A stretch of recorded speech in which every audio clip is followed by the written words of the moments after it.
The heat of Ouagadougou pressed against the windows of the television studio like the breath of ancient spirits, heavy with the dust of 1,000 seasons. Inside, the air conditioning hummed a modern song, but it could not cool the fire that burned in Captain Ibrahim Traoré's chest as he adjusted his burgundy beret, the fabric worn smooth by countless hands of his people who had touched it for luck, for hope, for the promise of a future unshackled. 30 seconds to air, called the production assistant, her voice cutting through the pre-broadcast tension like a blade through silk. Across the ocean, in a gleaming Washington studio that smelled of fresh coffee and ambition, Caroline Levitt smoothed her navy blazer and checked her reflection in the monitor. Her blonde hair fell in perfect waves, each strand a testament to American perfection, each curl a declaration of Western superiority. Behind her, the flag hung like a prayer, red, white, and blue against the sterile white walls. "Good evening, America," she began, her voice honeyed with the confidence of the colonizer's daughter. "Tonight, we have a special international segment. We're joined via satellite by Captain Ibrahim Traoré, the young leader who has been making waves across West Africa. Captain Traoré, thank you for joining us." The camera switched to Ouagadougou, where Ibrahim sat beneath the colors of Burkina Faso, the red and green speaking of blood spilled and land reclaimed. His eyes held the depth of the Sahel, ancient and knowing, carrying the stories of empires that rose and fell before America was even a whisper in the wind. "The pleasure is mine, Miss Levitt," he replied, his English precise but colored with the music of his mother tongue, each word carrying the weight of his ancestors' struggles. "Though I suspect we may not agree on what constitutes pleasure by the end of this conversation." Caroline's smile faltered for just a moment, like a mask slipping, before she regained her composure. In the control room, producers exchanged glances. This was not going to be the softball interview they had anticipated. "Captain Traoré, President Trump has been quite vocal about his concerns regarding the stability of your region. He suggested that perhaps what West Africa needs is stronger partnership with established democracies like the United States. What's your response to that?" The question hung in the air like smoke from a dying fire. In Ouagadougou, Ibrahim's aide, Aminata, leaned forward from her position behind the camera. Her grandmother's silver bracelets caught the studio lights, each one a link in the chain of memory that connected her to the women who had resisted colonial rule, who had hidden revolutionaries in their compounds, who had sung freedom songs while grinding millet in the pre-dawn darkness. Ibrahim's laugh was low, rich with the irony of centuries. "Miss Levitt, do you know what we call it when someone enters your house uninvited, rearranges your furniture, and then offers to help you maintain order? We call it theft. But perhaps the English language lacks the subtlety to capture such nuance." The color drained from Caroline's face like water from cracked earth. In the Washington studio, the teleprompter flickered with prepared responses, but the words seemed suddenly hollow, echoing in the vast emptiness of imperial arrogance. "Captain, surely you're not suggesting that American involvement in African affairs has been unwelcome?" "I am not suggesting, Miss Levitt. I am starting. Let me paint you a picture with words, since perhaps the visual will penetrate where facts have failed." Ibrahim leaned forward, his voice taking on the cadence of the griots, the storytellers who had carried truth across the savannah for generations. "Your President Trump sits in a house built by enslaved African hands, on land stolen from its original inhabitants, and speaks of bringing stability to a continent that knew peace before his ancestors arrived with chains and Bibles. The audacity is breathtaking, really. It's like a man who burns down your village offering to sell you matches."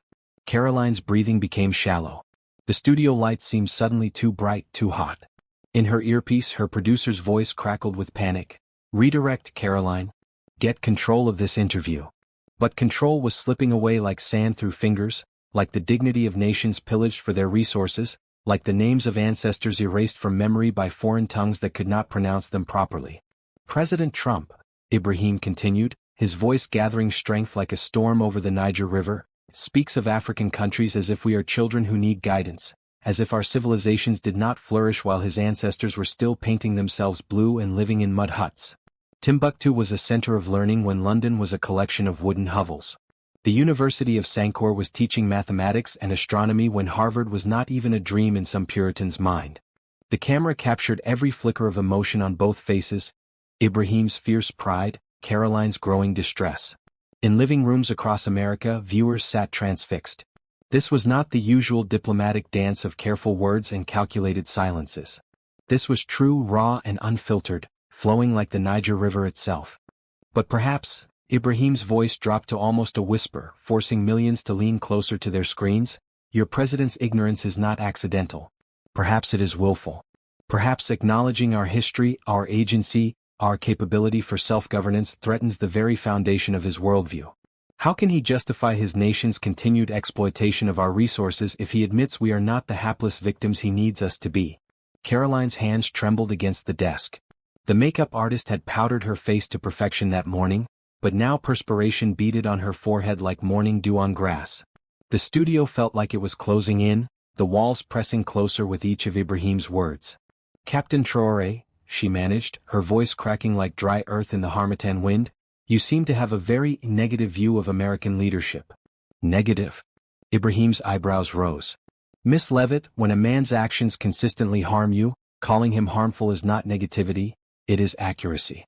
When your president speaks of America first, while his corporations strip our lands bare, when he promises to make America great again, while ensuring Africa remains impoverished to fuel that greatness, what would you call that?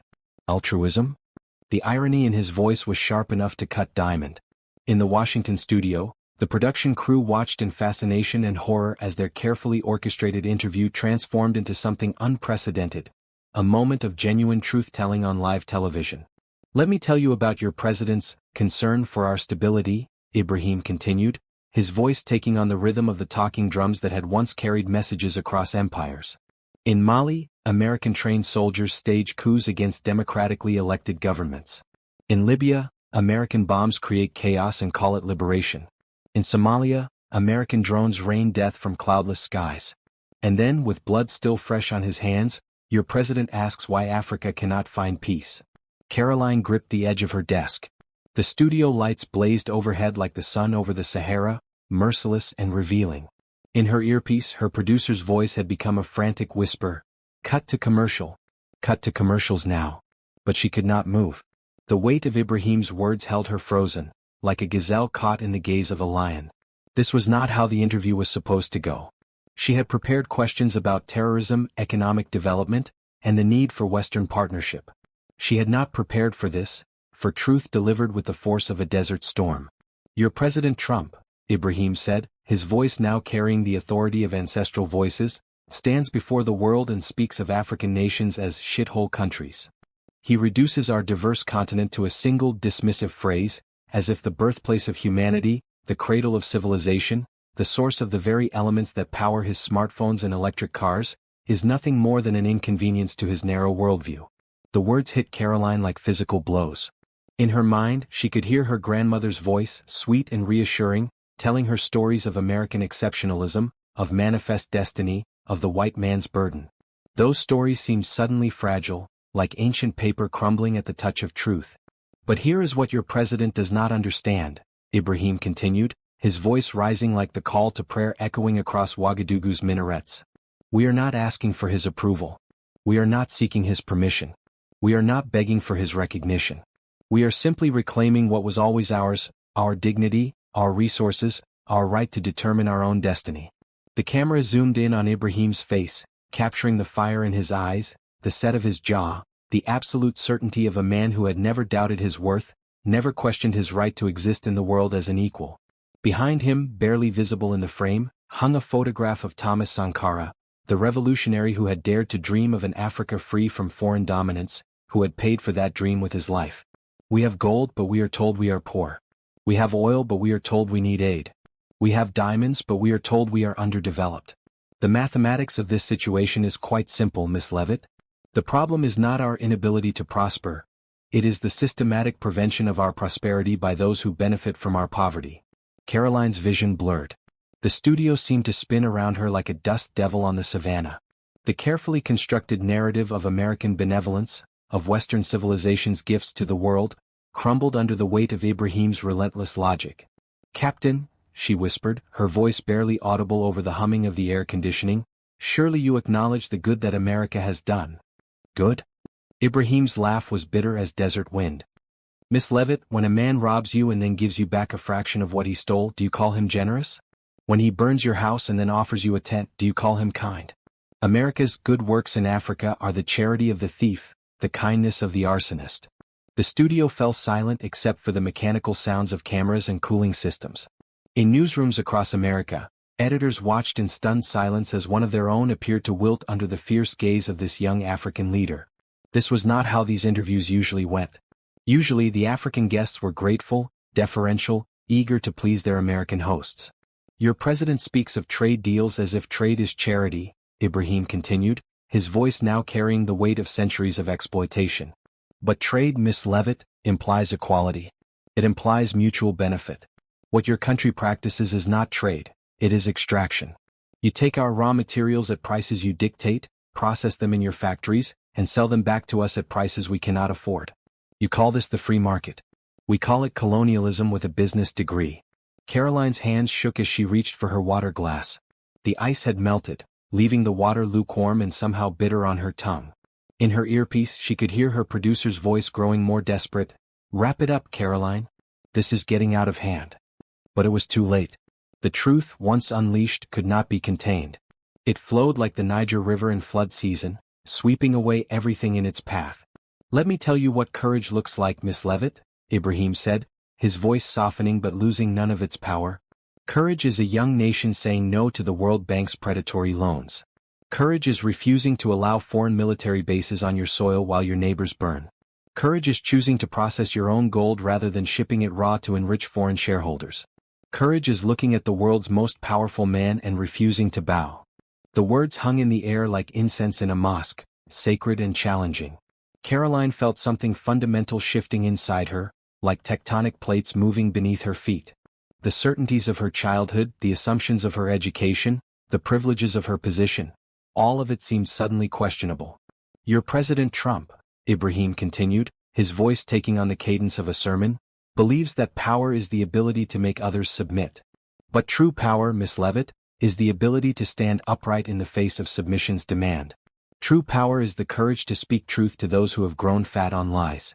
In the control room, technicians watched their equipment register unprecedented viewer engagement. Social media exploded with clips of the interview, hashtags spreading like wildfire across the digital savannah.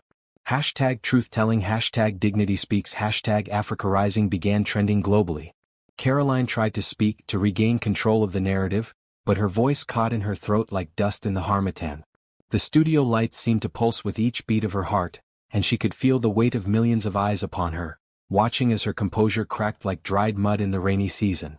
The tragedy, Miss Levitt, Ibrahim said, his voice now gentle but implacable, is not that your president disrespects Africa. The tragedy is that he disrespects his own people by feeding them lies about their superiority while his policies impoverish them. He tells working Americans that their problems are caused by immigrants and foreigners while he cuts taxes for billionaires. He promises to make America great while ensuring that greatness comes at the expense of American workers' dignity. The observation hit Caroline like a revelation. For the first time she saw the connections, how the same system that exploited Africa also exploited working Americans, how the same lies that justified foreign intervention also justified domestic inequality. You see, Miss Levitt, your president and I have something in common. We both claim to represent our people against those who would exploit them. The difference is that I tell my people the truth about their enemies, while he tells his people lies about their friends. Caroline's breathing became rapid and shallow. The studio seemed to tilt and spin around her. In her peripheral vision she could see the production crew moving, but they seemed distant, like figures in a dream. The weight of truth, long suppressed, pressed down upon her chest like the red earth of Burkina Faso. I need. She began, but the words would not come. The camera captured every moment as her face went pale, her eyes lost focus, and she swayed in her chair like a tree in a strong wind. Miss Levitt? Ibrahim's voice carried across the satellite link, concerned about replacing the steel that had been there moments before. Are you well? But Caroline could not answer. The studio lights dimmed as her vision tunneled, and she felt herself falling, not just physically but spiritually, as if the ground of her assumptions had given way beneath her feet. The last thing she saw before consciousness left her was Ibrahim's face on the monitor, no longer fierce but filled with something that might have been compassion. In the Ouagadougou studio, Ibrahim sat back in his chair, the fire in his eyes now tempered with sadness. He had not intended to break her, only to break the illusions that held both their peoples captive. Behind the camera, Aminata stepped forward, her grandmother's bracelet singing softly as she moved. Captain, she said in more, her voice carrying the wisdom of women who had seen empires rise and fall. Truth is a powerful medicine. Sometimes it heals, sometimes it hurts, but it always changes those who taste it. Ibrahim nodded, watching as the American broadcast switched to emergency programming. In newsrooms across the world, editors scrambled to make sense of what they had just witnessed. Was this a diplomatic incident? A medical emergency? A moment of genuine human connection across the vast divide of history and power? She will be well, Ibrahim said finally, speaking to the camera though he knew the American broadcast had ended. Truth is shocking only to those who have lived too long with lies. When she wakes, perhaps she will understand that dignity is not a zero-sum game. Her people can be great without ours being small. Her nation can be strong without ours being weak. As the Ouagadougou studio lights dimmed, Ibrahim thought of his grandmother, who had lived through both colonial rule and independence, who had taught him that the strongest resistance was not violence but the simple, stubborn refusal to accept another's definition of your worth. Meanwhile, in Washington, paramedics worked over Caroline's unconscious form. Her vitals were stable, they reported. She had simply fainted, overwhelmed by stress and heat. But those who knew her well would later say that when she woke, something fundamental had changed in her eyes. The certainty was gone, replaced by questions that would haunt her for years to come. The interview would be remembered as a watershed moment, not just in journalism but in the relationship between Africa and the West. Ibrahim's words would be quoted in universities and debated in parliaments. They would inspire young Africans to stand straighter and challenge older Americans to think deeper. But perhaps most importantly, they would serve as a reminder that truth, no matter how uncomfortable, has the power to transform those brave enough to hear it. In the collision between Caroline's assumptions and Ibrahim's reality, both emerged changed. She was humbled by the weight of history, and strengthened by the power of speaking truth to power. As the dust settled and the news cycle moved on, the real work began. The work of building a world where dignity is universal, where power is shared, and where the children of former colonizers and the colonized can meet as equals under the vast African sky, all of them finally free.